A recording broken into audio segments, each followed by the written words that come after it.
समय हमें यही सिखाता है, ये प्रकृति, ये सृष्टि, हर एक कण, हर एक क्षण, हर एक बिंदु आपको केवल एक ही संदेश देता है कि वर्तमान में जीना सीखिए। आपका भी कोई व्हाट्सएप ग्रुप होगा जो स्कूल डेज की याद दिलाता होगा। वहाँ पे स्कूल डेज के फ्रेंड्स होंगे, कॉलेज डेज के फ्रेंड्स होंगे, या फिर जो आप फर्स्ट जॉब में थे, या पुरानी जो यादें ताज़ा करते रहते हो, ऐसे लोग आपके साथ जुड़े होंगे। व्हाट्सएप ग्रुप होंगे और भी कई सोशल मीडिया के ग्रुप्स होंगे जो हमें नॉस्टैल्जिक फीलिंग देते रहते हैं और पुराने काल की हमें याद दिलाते हैं। वो मधुर यादें हमें याद आती रहती हैं जब हमने बहुत ही सुंदर समय बिताया था, वो हसीन लम्हे बिताए थे।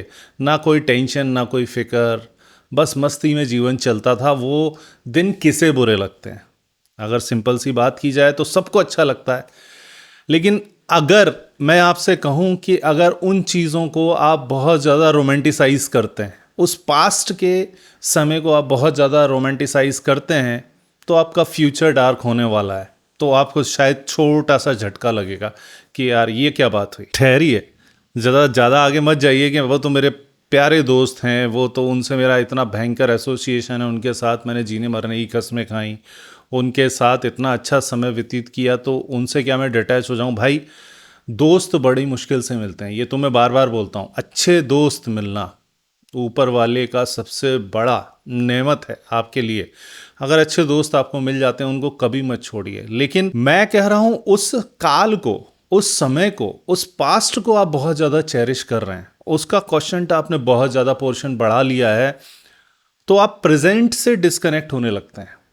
और प्रेजेंट से जब आप डिस्कनेक्ट होने लगते हैं तो आपका फ्यूचर उतना अच्छा नहीं होने वाला, क्योंकि फ्यूचर की जो फाउंडेशन है वो प्रेजेंट रखता है। सबसे इंपॉर्टेंट फैक्टर अगर कुछ है लाइफ में सफल होने के लिए, सबसे ज़्यादा इंपॉर्टेंट चीज़ जो बार बार समझाई जाती है, अलग अलग तरीके से, अलग अलग मेथड से, अलग अलग लोगों के द्वारा, समय समय पर, वो है प्रेजेंट पे कंसंट्रेट कीजिए।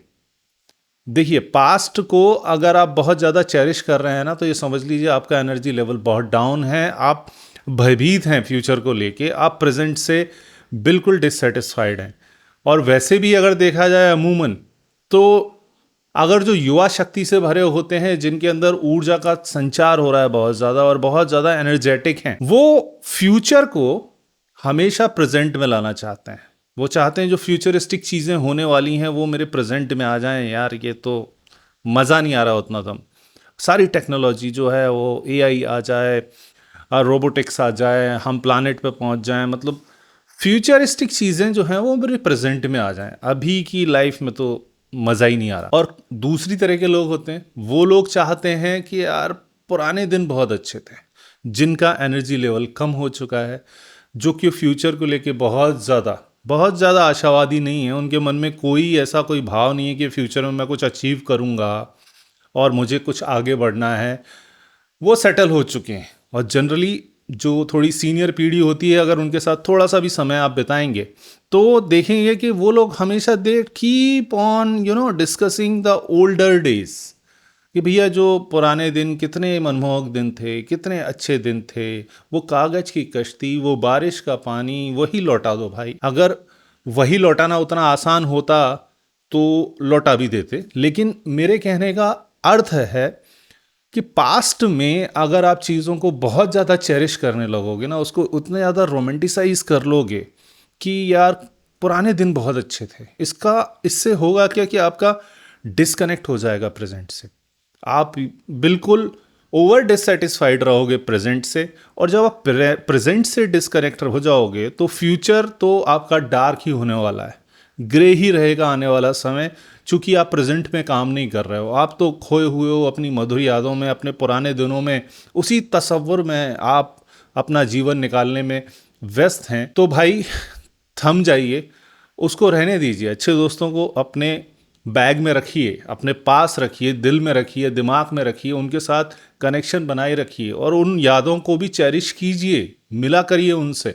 बहुत अच्छा रहेगा, क्योंकि बचपन में और स्कूल डेज में, कॉलेज डेज में जो दोस्त बन जाते हैं, वैसे दोस्त आपको जीवन में कभी नहीं मिलेंगे, क्योंकि उस टाइम पे उन लोगों की कोई सेल्फिशनेस नहीं थी, आपसे कुछ डिपेंडेंसी नहीं थी, वो कुछ आपसे मांगते नहीं थे, किसी वजह से वो आपसे नहीं जुड़े थे। केवल हृदय का प्रेम था, एक ताना बाना जुड़ गया था, एक कनेक्शन बन गया था, भावनाएं मिल गई थी, इस वजह से वो मित्रता हमारी संभव हुई। तो उन मित्रों को तो सहेज के रखिए, उनको कहीं दूर मत जाने दीजिए, वो सबसे बड़ा एसेट है आपके जीवन का।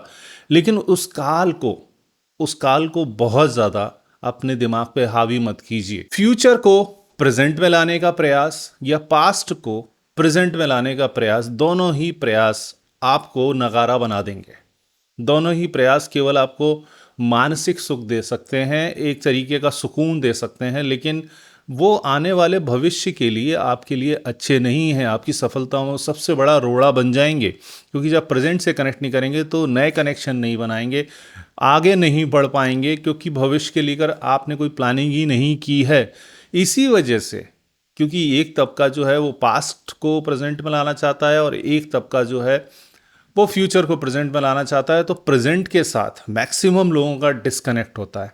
और यही वजह है कि बहुत ही कम लोग होते हैं सफलता के शिखर पे जो पहुंच पाते हैं। तो सफलता के शिखर पे अगर आप जाना चाहते हैं, हर क्षेत्र में अगर सफल होना चाहते हैं, तो आपको वर्तमान में जीना सीखना पड़ेगा।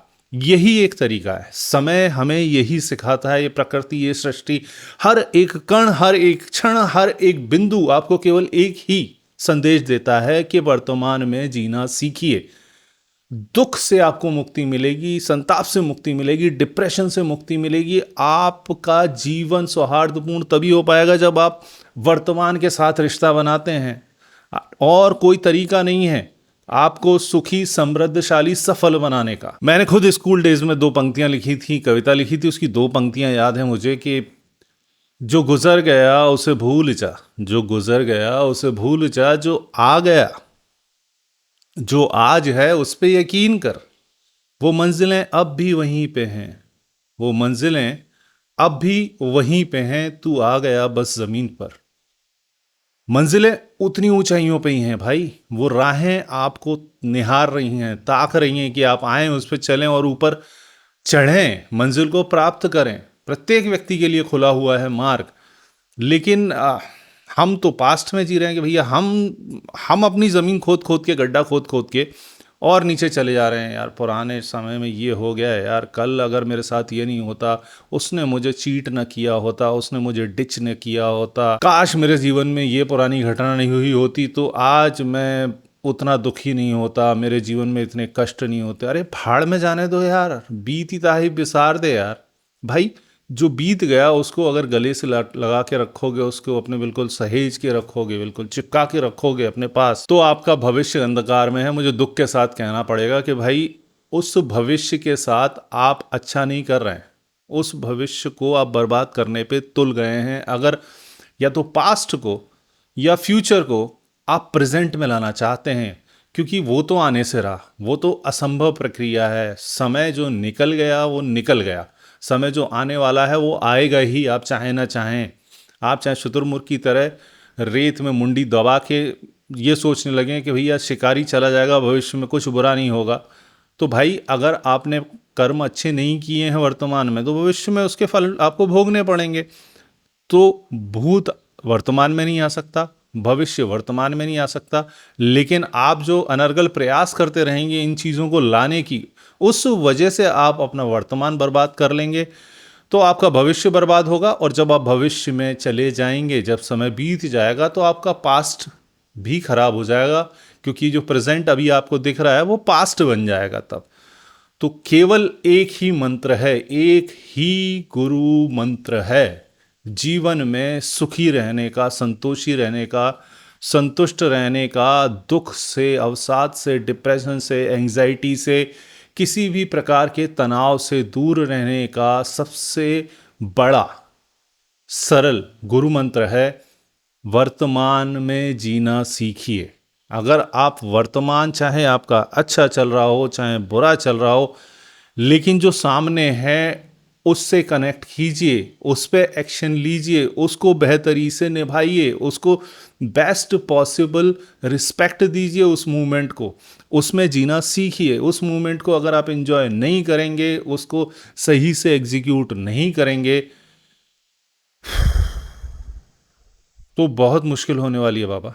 बहुत मुश्किल होने वाली है, क्योंकि हम ओवर थिंकिंग में भी यही करते हैं कि भविष्य के अनजाने भय को हम प्रेजेंट में ले आते हैं कि यार ये घटना होगी, फिर उसके बाद ये होगी, फिर तो मेरी हालत ख़राब हो जाएगी, यार ये तो मैं मर जाऊंगा, यार ये तो मतलब मैं डूब जाऊंगा, मैं बर्बाद हो जाऊंगा। भविष्य को आप वर्तमान में ला रहे हैं, इसलिए उस भय का आकार आपको इतना बड़ा दिखाई दे रहा है। या हम पास्ट को चपेट के बैठे हैं, अपने दिल से लगा के बैठे हैं कि भैया यार उसने मेरा दिल तोड़ दिया यार, काश काश ऐसा मेरे साथ ना होता यार, क्यों किया होगा उसने ऐसा, शायद इस वजह से, शायद उस वजह से, शायद मेरी ज़िंदगी का विलेन वो नहीं है बल्कि वो है। नहीं नहीं नहीं, वो भी नहीं हो सकता यार, उसने मेरे साथ चीटिंग क्यों की, उसको ऐसा नहीं करना चाहिए भैया। छोड़ दो यार, ये सारे चीज़ों को सोचने से कुछ हल नहीं होने वाला, बल्कि आपके जीवन में दंगल होने वाला है। उस दंगल से बचिए और आगे बढ़िए।